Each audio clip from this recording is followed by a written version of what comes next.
Congratulations! You got promoted.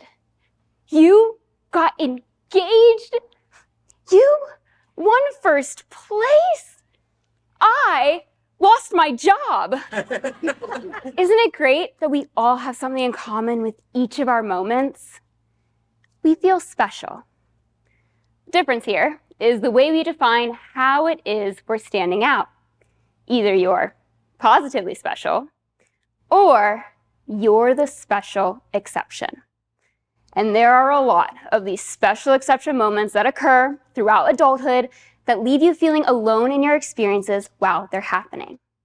Moments like job loss, or heartbreak, hating the city you live in, not having any friends, even health problems. I remember my first special exception moment like it was yesterday. To set the scene, it was a Tuesday. In late March of 2020, I was sitting at my dining room table, getting ready to hop on a Zoom call with my boss, HR, and the VP of the company. I just turned 23, I'm fully adulting, and I'm excited to talk about what working from home is going to look like from this point on. After all, it's only my second day doing so. The call begins. HR is checking in, seeing how I'm holding up. And then she moves on to say, as soon as this call is over, you are to shut your laptop and not reopen it for the foreseeable future. You are being furloughed. I'm smiling, nodding along. I have no idea what furlough means. To which she explains that it's like being laid off, only your job is waiting for you after all this blows over. So, the call concludes. I do as I'm told, shut my laptop down. I sit back in my chair and it hits me. I just lost my job. Sort of. I can't believe this just happened. I did not see this coming at all. There's no way anyone else is going through what I'm going through. Not even the thousands of other people also qualifying for unemployment and causing the site to crash on repeat. No, because I'm special, remember? We're all guilty of doing this, putting ourselves on this pedestal, shouting, why me, especially in our 20s. It's this decade filled with hardships, uncertainties, and learning experiences that is fully being shaped by the moment in history we're living through. And it's why we need to be connecting with one another as a generation. You see, every generation of 20-somethings has faced some significant event that reshaped what adulthood looked like for them. A moment in time that bonded them together, forcing them to navigate these uncharted territories that no one could prepare them for. From economic crashes, to wars, to public health crises. For today's 20-somethings, that moment was the COVID-19 pandemic. Not necessarily because it created new struggles, but because it intensified the ones that were already there through isolation. Now, adulting in general is by no means easy. It's this inevitable part of growing up, filled with multiple rites of passage moments that are no different from any of the 20-somethings that have preceded us.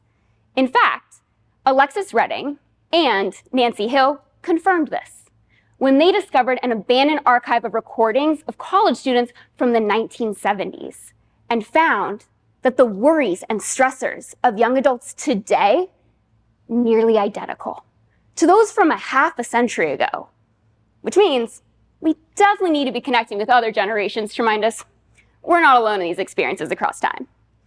But we need our peers who are navigating the same obstacles based on the current climate of the world to remind us we're not alone right now, and we're going to get through this together. That the challenges we face today are not unlike the other generations, they're only different in how we overcome them, and will continue to be different for future generations of 20-somethings to come. For us, the pandemic changed everything we knew about connection.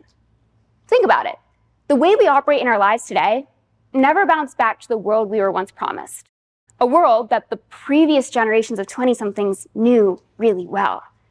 Because we're still online, we're still isolating, and we're still staying home. Not because we're afraid, but because that's all we know adulthood to be. And it's leaving us to feel lonelier and more disconnected as a generation than any generation before us, especially when it comes to social media. Actually, it was in 2023 when the US Surgeon General found that people who use social media for more than 2 hours a day have double the odds of reporting increased perceptions of social isolation compared to those who use social media for less than 30 minutes a day. I don't know about you, but I don't know anyone who uses social media for less than 30 minutes a day. And today's 20-somethings use it more than any other age group. So instead of truly connecting, we hide, we scroll, and we mistake what we see online as the truth. That their life is perfect. They're in the perfect relationship. They work the perfect job, live in the perfect city, have the perfect body. And because we never really know what's going on beneath the surface, something that can only occur through connecting, we believe we're the only ones struggling, that we are special. When I lost my job in 2020, I hid from everyone I personally knew and filled my time with scrolling social media. Looking back, I could see it was easier for me to view other people's lives than to face the reality of my own. It was also easy for me to justify displacing my in-person connections with going online, since it's during a time when we had to self-isolate anyways. But without realizing it, I was making my world smaller and centered around me. And it's why I truly believe the hardships I was facing was unlike anyone else's, that this was only happening to me. It wasn't until I found a new job, 6 months later, did I begin to realize I'm not as special as I think I am. That these are normal human experiences that happen to just about anyone throughout some point in this decade, and they're not embarrassing. That being said, it is very difficult to see beyond yourself when things aren't going very well. What I want to tell you is that you're not alone in any of the pain you're experiencing, but your environment has taught you to experience that pain alone. So it's time for us to disconnect from the digital world and reconnect with one another as a generation. We do so by strengthening the skill that has severely atrophied over the last 6 years: connectivity. There are 3 muscles we need to build up in order to connect: the proximity muscle, the vulnerability muscle, and the selflessness muscle. Proximity is finding someone who lives near you that can relate to the terrible traffic patterns that make you feel like there's no time to do anything after work. Vulnerability builds trust, shows character and values. It's sharing stories and not being afraid to ask for help. Selflessness is making sure the world doesn't revolve around you. It's checking in on someone else, putting their needs above your own.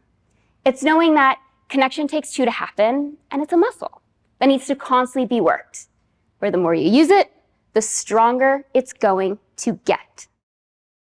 There is this shared messiness that comes with growing through your 20s that we're not openly discussing, and it's time to change that. So I invite you to take on the challenge and build up your connection muscles in the messiest ways possible. Lean into the awkwardness and imperfection. Just stop hiding. Say yes to the invitations you've been declining. Text that friend you've been meaning to text back. Tell someone around your age what's been hard, and ask them to share too. Because we need one another as a generation, not as followers or usernames or commenting "me too" on a TikToker's crying video, but as actual peers in real life, walking the same timeline so that you can write your new narrative that you aren't special, you're just adulting.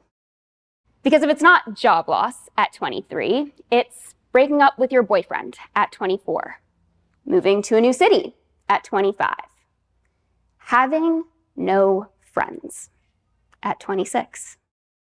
And if it's not those either, then it's for anyone who has ever felt alone, behind in life, or as though they were failing. We're part of a generation who is learning how to adult after the world paused, and it's time for us to start navigating our uncharted territories together. Because no one's life is perfect, and the more we connect with one another, the the more we'll realize just how similar we all are after all. And that not being special is a gift. Because the moment you stop fighting so hard to stand out is the moment you finally start to feel like you belong. Thank you.